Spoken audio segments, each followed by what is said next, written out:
Perkembangan banjir di Beaufort dan Tenom, jumlah penduduk di PPS kekal 72 orang terjejas. Untuk perinciannya, kita langsung ke Kota Kinabalu bersama Muhammad Syarizam Awang. Silakan Syarizam. Terima kasih Zera. Assalamualaikum dan salam sejahtera. Kita mulakan berita dari Sabah dengan perkembangan banjir di daerah Beaufort dan Tenom. Jumlah penduduk terjejas banjir di Beaufort dan Tenom yang dipindahkan ke Pusat Pemindahan Sementara PPS kekal 72 orang setakat 4 petang tadi. Berdasarkan kenyataan dikeluarkan Jawatankuasa Pengurusan Bencana Negeri Sabah, jumlah penduduk dipindahkan ke PPS Dewan Muhammad Dun Banner Beaufort masih menempatkan 46 orang, melibatkan 12 ketua isi rumah KIR dari 45 buah kampung. Sementara itu di Tenom, jumlah penduduk terjejas yang berada di PPS Rumah Kebudayaan Kalang Kanar, 26 orang melibatkan 5 KIR dari 11 buah kampung. Kejadian banjir ini dipercayai berlaku akibat keadaan cuaca yang tidak menentu, menyebabkan paras air sungai melimpah dan menenggelamkan beberapa jalan serta kampung. Majlis Daerah Beaufort bersama jawatan dan agensi berkaitan digesa mengadakan perbincangan bagi menangani masalah banjir di daerah tersebut. Menteri Pembangunan Masyarakat dan Kesejahteraan Rakyat Sabah, Insinyur Syahilmi Yahya berkata, ia perlu disebabkan masalah banjir di daerah itu berlaku setiap tahun. Limpahan air daripada Tenom itu turun ke Beaufort melalui Sungai Padas, dan kita harap semua jabatan-jabatan dan juga agensi-agensi yang terlibat di daerah Beaufort ini boleh duduk semeja untuk berfikir bagaimana kita menangani ataupun mengurus risiko banjir. Beliau berkata demikian kepada media selepas menyampaikan bantuan bakul makanan berupa keperluan harian kepada 12 keluarga dari Kampung Bakalau di Pusat Pemindahan Sementara PPS Dewan Muhammad Dun Banner Beaufort. Syahilmi turut meminta Pusat Kawalan Operasi Bencana PKOB Beaufort bekerjasama dengan pegawai pendidikan daerah bagi membantu pelajar di PPS menjalani sesi pengajaran dan pembelajaran di rumah PDPR. Jabatan Kesihatan Negeri Sabah JKNS mengumumkan penglibatan klinik swasta sebagai pusat pemberian vaksin dalam program imunisasi COVID-19 kebangsaan PIK di negeri ini. Janji temu bagi klinik berkenaan melalui pendaftaran MySejahtera dan penerima akan menerima notifikasi melalui aplikasi sama. Menurut kenyataan Pengarah Kesihatan Negeri, Datuk Dr. Christina Rundi, klinik swasta berkenaan tidak dibenarkan membuat janji temu jumpa terus dan tiada sebarang bayaran untuk pemberian vaksin. Katanya 4 klinik di sekitar Kota Kinabalu memulakan pemberian vaksin berkenaan hari ini. Dalam pada itu, JKNS memohon kerjasama semua pihak menepati masa janji temu yang diberikan bagi memastikan kelancaran PIK di Sabah. Petugas kesihatan boleh dimaklumkan sekiranya tidak dapat hadir pada janji temu yang ditetapkan supaya diberikan tarikh janji temu yang baharu.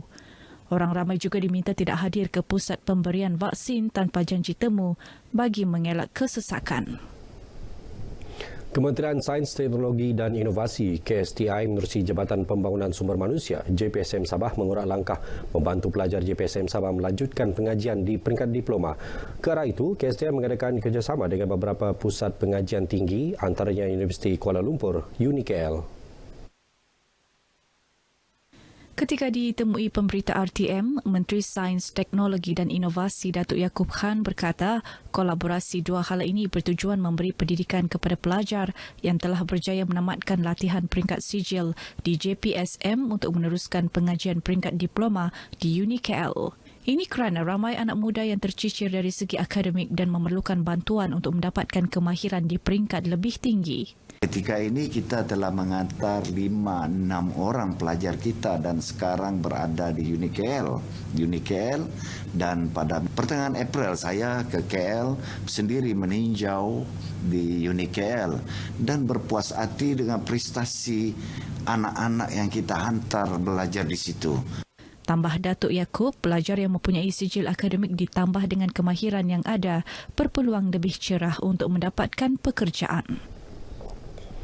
Pesta Kaamatan buat pertama kalinya diadakan secara maya tahun ini. Berikutan negara masih bergelut dengan ancaman pandemik COVID-19. Bagaimanapun, Timbalan Ketua Menteri Sabah Datuk Seri Panglima Dr. Jeffrey Kitinga berkata langkah itu membolehkan pelbagai acara kebudayaan yang diadakan secara maya dapat dikongsi bersama masyarakat dunia. Menurut Datuk Jeffrey, sambutan Pesta Kaamatan Peringkat Negeri pada 30 dan 31 Mei ini akan diberikan dengan acara kemuncak pemilihan unduh pengadau. Memang satu cabaran kepada kita sebab ini adalah pertama kalinya kita mengadakan kamatan borderless dan cabaran ini dapat kita atasi dan kita belajar daripada cabaran ini supaya lain tahun kita akan dapat meraihkan kamatan mungkin bukan saja secara terbuka tetapi kita boleh kongsikan kepada dunia.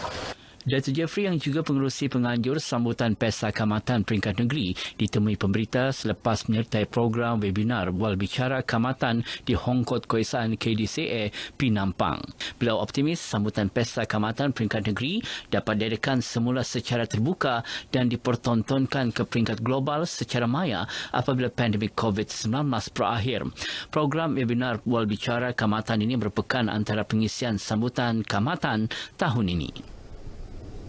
Sesi pengajaran dan pembelajaran di rumah PDPR selama 2 minggu bagi menggantikan sesi pembelajaran bersemuka selepas cuti Hari Raya Aidilfitri dilihat langkah terbaik dalam mengurangkan risiko jangkitan COVID-19 yang mungkin berlaku di luar sekolah semasa tempoh perayaan. Yang di-Pertua Persatuan Ibu Bapa dan Guru PIBG SK Kelombong Ahmad Syahbirin tidak menafikan kaedah pembelajaran bersemuka adalah alternatif terbaik, namun sesi PDPR membolehkan pembelajaran masih berlangsung meskipun dalam situasi pandemik COVID-19. Guru Bimbingan Kaunseling Sekolah Kebangsaan SK Tansau, Adrian Reten Gusup pula berkata, ibu bapa harus memainkan peranan memastikan proses PDPR anak-anak di rumah berjalan lancar. Kami melihat ada kekangan-kekangan dalam pelaksanaan PDPR.